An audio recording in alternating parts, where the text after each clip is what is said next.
So things are heating up in Washington, and Canada is not backing down.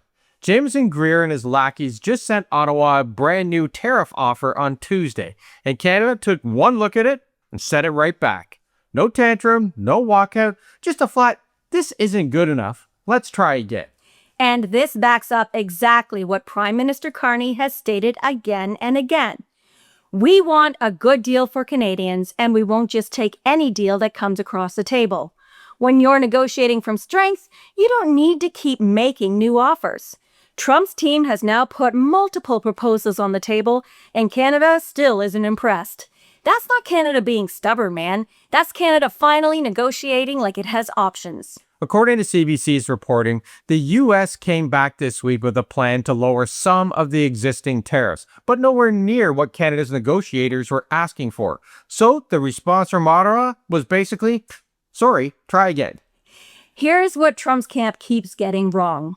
They think this is a countdown clock, and once August 19th hits, Canada panics and signs whatever is on the table. Except Canada's chief negotiator, Janice Charette, went to Washington and told them the exact opposite. She warned that slapping on new 50% tariffs doesn't speed up a deal. It blows the whole thing off the table. And that's the real headline here. Canada isn't scrambling to avoid a deadline. Canada's telling the U.S. that their own deadline is the thing that's putting the deal at risk. That's a complete flip of who's supposed to be under pressure, right?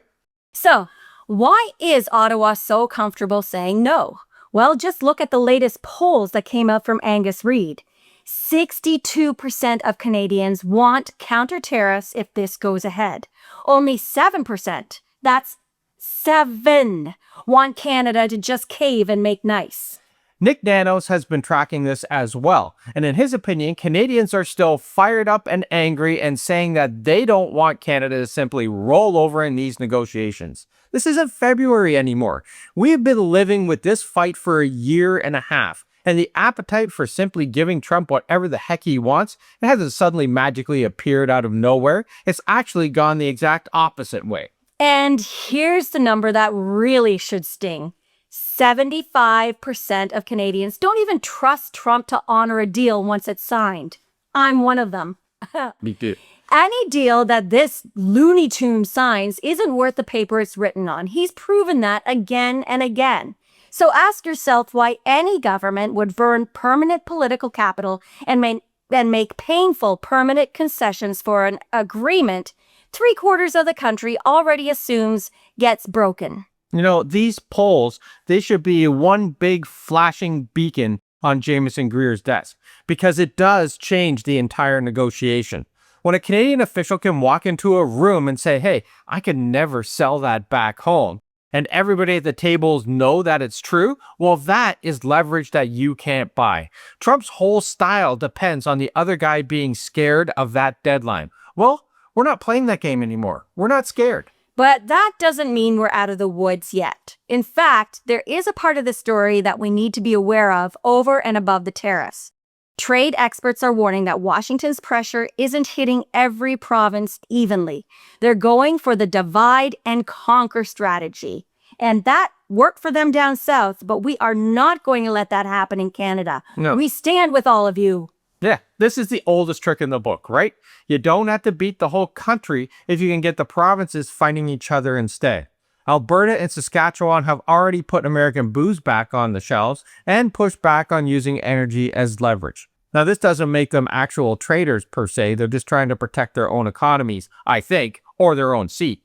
But it also hands Trump exactly the crack that he's looking for.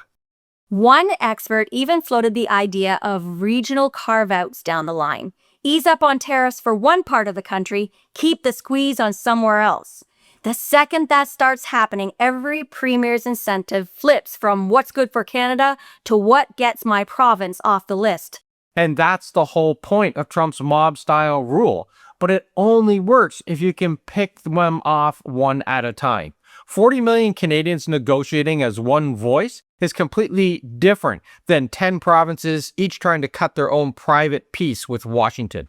Unity isn't a nice to have here, it's the entire ball game. Now, I don't see Canada dividing among provincial lines, but you never know what premiers like Scott Moe and Danielle Smith of Saskatchewan and Alberta are thinking. They could even try and use their dissent as leverage to get more from the federal government for their individual provinces. They've proven that time and time again. And you never know how they'll think down the road. But right now, I'm seeing a united front. Now, there's also something genuinely unusual buried in these August tariffs, right? Every previous round of tariffs that Trump put on there exempted goods that followed the CUSMA rules. This round, it doesn't.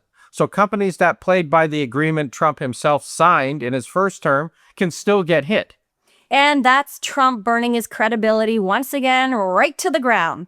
Business on both sides of the border built entire supply chains, assuming that CUSMA, or the USMCA in the States, it meant something. But now the message is, well, the rules only protect you until we decide they don't. And that's a warning label on doing business with the United States at all, for all countries. And it's not just Canadian companies feeling that either. The United Steelworkers and the International Association of Machinists have actually urged Trump to back off these tariffs. These are American unions representing American workers. And their argument is simple, and we all know it. Decades of integration means you can't punish Canadian suppliers without the pain landing right back on U.S. factory floors and affecting U.S. consumers. And they're getting it worse than us because we at least have a social net that's helping them. And Mark Carney has been bailing out a lot of these companies. Trump may be bailing out the billionaires, but he couldn't care less about the little guy. Yeah. So think about this. The next time that Trump says America holds every card, remember that 2 American unions just told him that he's shooting his own guys in the foot. These are 2 unions with enormous leverage. Now, Trump may not listen to very many people, but when it comes to talking about money, he's going to listen. But here's the shift that I think matters most. When these threats started, Canadians were shocked and scared because generations of the one relationship we never had to plan around was the United States. But that assumption is now way out the window. Companies are chasing new markets, provinces are tearing down trade barriers between each other, and Ottawa is building deeper ties with Europe and Asia. And Canadians are doing their part with boycotts and petitions. Now, none of that replaces the U.S. overnight, and nobody's pretending that it does. But every new option that Canada opens up is one more brick that Washington can't use to build a wall around us. There's a lesson from Taiwan here, too. Taiwan lives beside a vastly more powerful country, China, and they learned that you don't eliminate dependence by pretending that geography doesn't exist. You build alternatives so dependence becomes less dangerous. And that's exactly what Mark Carney's government has been doing for almost 2 years. He's been sitting down, staying reasonable on autos, dairy, alcohol, but he's refusing to hand over permanent leverage just because Trump circled a date on a calendar. Washington set August 19th as the deadline. Canada didn't hit the panic button, and so far, they're holding steady. Canada's negotiators have flat out told the Americans that new 50% tariffs on August 19th don't just hurt, they create what they're calling a cliff in the talks. Translation, keep escalating, and there's no guarantee that Canada is still sitting at the table making nice offers going forward. And the Prime Minister has already said that Canada is ready to respond if those tariffs land. With 62% of the country backing counter-tariffs and only 7% wanting concessions, any government that folded the second Trump hit the button would have a very short political shelf life. So here's where we all stand right now, a few days before this tariff deadline comes in. Washington keeps offering less than Canada's asking for, so Canada keeps sending it back. And every day the clock ticks down, Ottawa looks less like the side under pressure, right? Getting a deal and getting a good deal have never been the same thing. And right now, Canada's the only one in this negotiation acting like it actually knows the difference.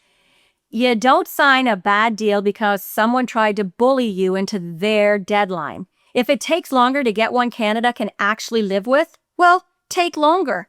The midterms are coming soon. Maybe we can just ride it out. Yeah, and that's the whole story right there in one line. And it's a pretty good one for Canada.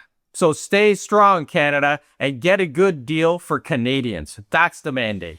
And now it's that a good old question time.